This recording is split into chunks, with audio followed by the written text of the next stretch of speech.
back. Social Entrepreneurs Ireland has helped countless businesses and charities over the last 20 years, bringing them from simple ideas to social changing entities. To discuss this further, we're joined by Tara Wilson, CEO of Social Entrepreneurs Ireland, Sorcha Killian, founder of the Hygiene Hub, and Sarah Colgan, founder of Project All Right. Thank you all so much for joining us on the show this morning. Tara, I'll start off with you. Tell us what this is all about. Well, thank you firstly for having us here. It's really great to be here this morning. Yeah, this is about social entrepreneurs, and 20 years ago, Social Entrepreneurs Ireland was set up in order to support social entrepreneurs to thrive and to bring about the solutions that we need in society. It was very much about bringing an entrepreneurial mindset to those problems, and with the belief that the solutions are there across our community, and we just have to find those solutions with those entrepreneurs and support them. So what is a social entrepreneur?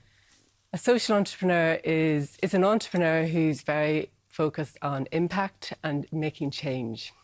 So instead of where a kind of commercial entrepreneur there would be a financial motivation. The motivation for social entrepreneurs is very much about their mission and about delivering change and impact. Okay. Thursday is a big day next week, yes, because you're looking for potential new social entrepreneurs. Yes, we have a call out each year, very, very exciting part of our year. And we've two programmes that we're calling out for. One is the Ideas Academy, which is really about finding the people across Ireland who have an idea and they feel compelled to bring it into action, and they know it'll make the difference. They often have a lived experience, a professional experience with the problem itself, but they don't know how to start.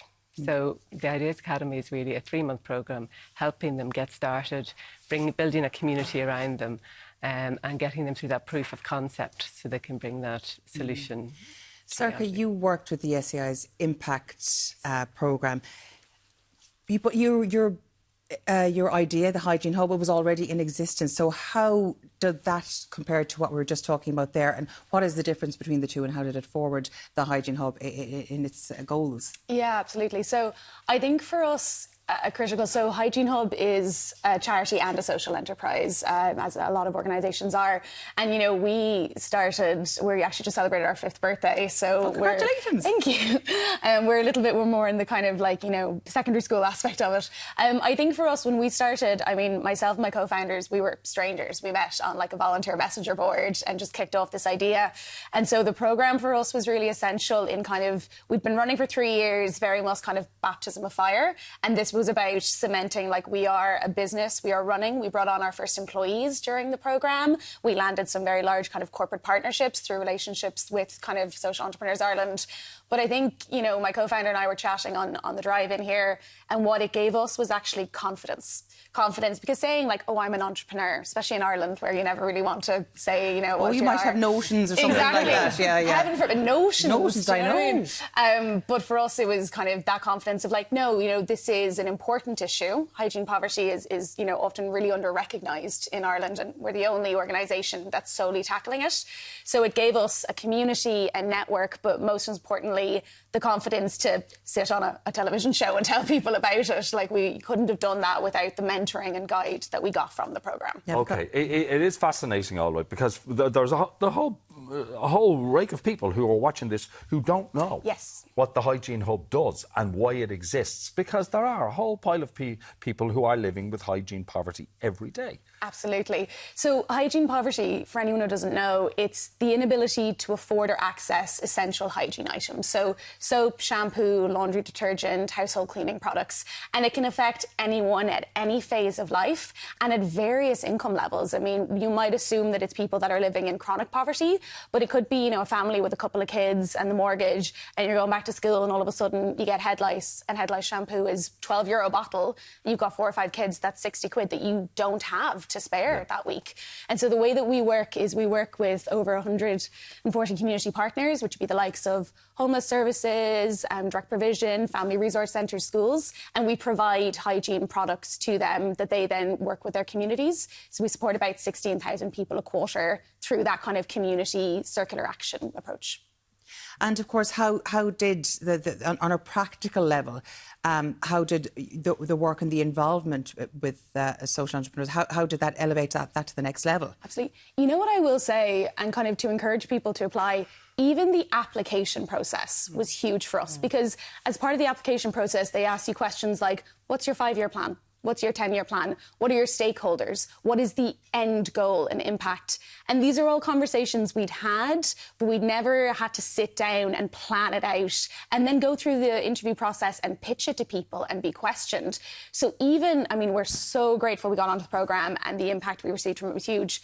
But even that application process was massive for us, because we left that application with a strategic plan that we then spent close to a year refining with kind of different consultants that, you know, the Social Entrepreneurs Ireland brings in. The team itself has so much knowledge and expertise. But what I will say is that was invaluable, but also the platform they put us on was invaluable. Like, I was able to speak at an event they had recently last year, The Gathering, which was for the anniversary. And through that, you know, we had new corporate partnerships. We had new hubs get set up because of people who learned about us and get kicked off. So it's the platform, and the mentorship is the massive part of it. OK. Well, Tara, you mentioned that for some of our social entrepreneurs, personal experience is what brings something to the fore. So, Sarah, thank you for joining us today. Can you tell us about Project All Rise? Yeah, so Project All Rise has been inspired by my wonderfully neurodivergent child. And really, I applied for the Ideas Academy because we have an opportunity now that we have never had before historically. So up until now, if you're a different thinker or learner, you either didn't know that you were, and so you spend your life believing that you're some sort of failed horse rather than knowing that you're a perfect zebra. And you're conditioned to hide those differences, or else the prevailing wisdom has been to fix those differences and to make you as passable for a horse as possible. And so the reality is that so many children and adults will need to move their bodies more when they're thinking or learning, or will have bigger reactions or different reactions to things, or will take in information in different ways or communicate what they know in different ways. But culturally, we're set up to believe that there is one right way of doing things. So even in Indigenous cultures, dyslexia isn't a thing, not because it didn't exist, but because there are different ways of showing intelligence and knowledge. Yeah. That isn't, you know, through storytelling and craft and art, that isn't just relying on literacy. So now, as you guys will be aware, and everyone, we have this explosion in identification of different thinkers and learners and processors, but we need to know what to do with that as a culture. And so children don't have to mask anymore, and they can just be taught in their own way that is best for them. Exactly. And also we have huge advances now in neuroscience and in research. And so Project All Rise is about packaging the new understanding that we don't fix differences, that we need to know how to enable them and to support them, and to make film and video content for busy parents and teachers and young people to show how to empower those differences. So through the medium of film, so you're making actual physical films and documentaries and stuff to show people? Yeah. And so it's not launching until autumn this year, but thanks to Social Entrepreneurs Ireland, we now, Project All Rise was selected for a live pitching round for pilot funding. And today, just for the next couple of days, there's a free pilot programme. This one is for parents and young people to watch together on the Project All Rise website. That's absolutely amazing. Such a great idea. So now we know there's lots of right ways. Yeah. There are lots of not one right way. Yeah. Exactly. It's great to see you, and the very best of luck with this. And thank you for joining us this morning. Thank you very much. Thanks for having us. Remember, applications for the Ideas Academy and the Impact Programme are open now and will remain open until Thursday, the 1st of May. But that's next Thursday. Find out more at socialentrepreneurs.ie.